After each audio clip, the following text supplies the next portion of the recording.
రాష్ట్రంలో జరుగుతున్న నకిలీ మద్యం అంటూ వైసీపీ వారు ఒక కపట నాటకం ఆడుతూ ఒక బోకర్ పనులు చేస్తున్నారు.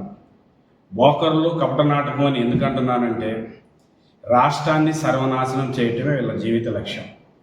రాష్ట్ర ప్రజలు కానీ రాష్ట్రాన్ని అభివృద్ధి చెందితే ఓర్చుకోలేక ఒక సైకో పాలన, ఒక దుర్మార్గపు పాలన వ్యవహరిస్తూ తాడేపల్లి ప్యాలెస్ కొంపల నుంచి కుట్రలు పండుతూ ఆడ ఒక కెచ్చి గీసే విధంగా సినీ ఫక్కీగా సినిమా కథ, రచయిత, దర్శకత్వం మొత్తం జగన్ రెడ్డి ఆధ్వర్యంలో కొంతమంది వైసీపీ నాయకులు అందరూ కలిసి కూర్చొని సినిమాలో ఏ విధంగా నటించాలి, ఏ విధంగా చేస్తారు అంతగా మించి వాళ్ళని మించే విధంగా నటించే విధంగా వీళ్ళకి స్క్రిప్ట్ పంపించటం, ఆ స్క్రిప్ట్ ప్రకారం వీళ్ళు అనుసరించటం, దాంట్లో భాగంగానే ఈ నకిలీ మద్యం కుంభకోణం బయటికి వచ్చింది.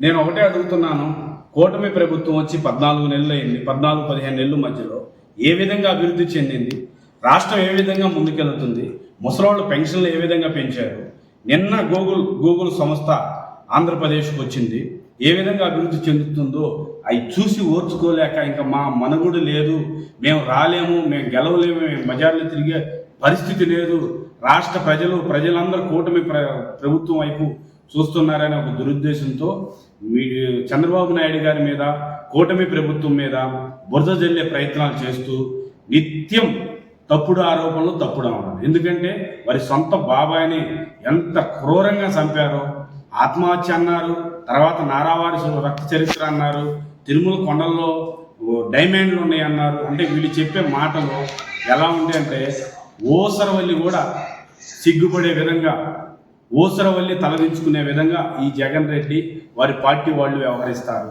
వాళ్ళకి నేను ఒకటే హెచ్చరిస్తున్నాను, అసలుకి నకిలీ మద్యం తయారు చేయడానికి 14 నెలలు టైం ఎలా పట్టిద్ది, అంత షెడ్లు ఎట్లా కడతారు, ఆ నకిలీ మద్యం చేసే మిషనరీ యాడ్ నుంచి వచ్చింది, ఆ మిషన్లన్నీ ఎప్పటికప్పుడు బిగించారా, గతంలో మీరే ఆ పార్టీలో వాళ్ళు చేసి నకిలీ మద్యం చేసి ఎంతోమంది ప్రాణాలని పొట్టన పెట్టుకున్నారు. ఈ గవర్నమెంట్లో, కూటమి ప్రభుత్వంలో అలాంటి జరగడానికి వీల్లేదని కరాఖండిగా చెబితే వారిని ముందుగానే తెలుగుదేశం పార్టీలో కూటమి ప్రభుత్వంలోకి జాయిన్ చేసి మరలా మీరు యథావిధిగా నకిలీ మద్యం అందుతుంటే అది మా ప్రభుత్వం పట్టుకొని నిలబెట్టింది. అది చూసి ఓర్చుకోలేక నారావారి నకిలీ మద్యం అంటూ మీరు మాట్లాడుతుంటే ఓసరవల్లి కూడా సిగ్గుపడి తలదించుకునే విధంగా ఉంది. నాకన్నా ఎక్కువ రంగులు మారుతున్నారు, నాకన్నా ఎక్కువ నటిస్తున్నారని. కానీ ప్రజలు చూస్తున్నారు, ప్రజలకు తెలుసు ఏది ఏమైనా మీలాంటి రాక్షసుల్ని, సైకోలని ఈ రాష్ట్రంలో తిరగనీయకుండా చేయటమే ఆంధ్రప్రదేశ్ ప్రజల లక్ష్యం.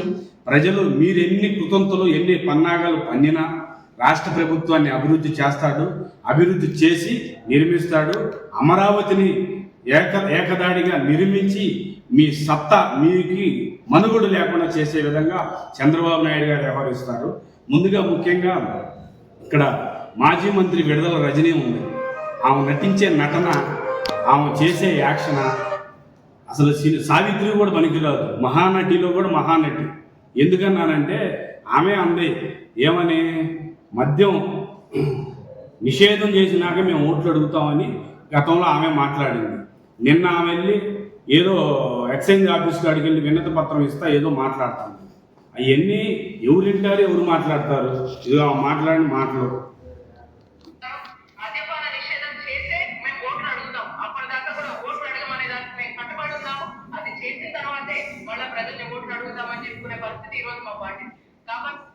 నీతి నిజాయితీ గల్లవాళ్ళు అయితే మీరు ప్రజల్లో తిరగరు, ప్రజల దగ్గరికి రారు, ప్రజలకు మొహం చూపించరు.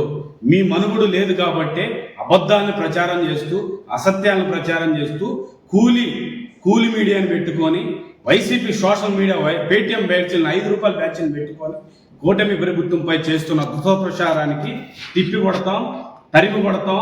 ఐటీడీపీ వారు ఎప్పటికప్పుడు మీ కౌంటర్ ఇచ్చి మీ దుర్మార్గాలను బయట పెడతాం. మిమ్మల్ని జీవితంలో అధికారంలో రానియకుండా చేస్తాం. ఇదే చిలకలూరిపేటలో కృష్ణమాల సెంటర్లో 2 ప్రాణాలు బలికొన్నాయి నకిలీ మద్యం తాగి.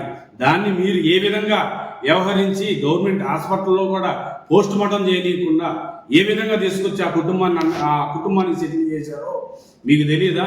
మీ ఆత్మ పరిశీలన చేసుకోండి. ఇకనైనా ఇలాంటి దుర్మార్గాలు కాకుండా ప్రజలకి మంచి చేద్దాం, ప్రజలకి మంచి కోరుకుందాం అనుకునేవారైతే ఇలాంటి దుర్మార్గాలు చేయరని మీకు పిలుపునిస్తూ, ఇలాంటి కనుక చేస్తే తరిమి కొట్టే విధంగా మేము వ్యవహరిస్తామని తెలియజేస్తున్నాం.